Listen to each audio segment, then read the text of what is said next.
சீதைக்கெல்லாம் ராமன் கிடைப்பதில்லை. ராவணர்க்கு சீதை என்று பிரம்மன் எழுதவில்லை.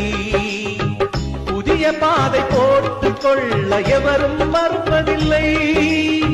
பலிகள் கேட்கும் பழமை தன்னை யாரும் பொறுப்பதில்லை.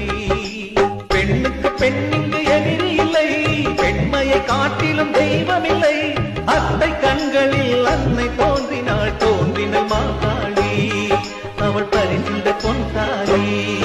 இது காதலின் சங்கீதம், புது குங்கும சந்தோஷம்.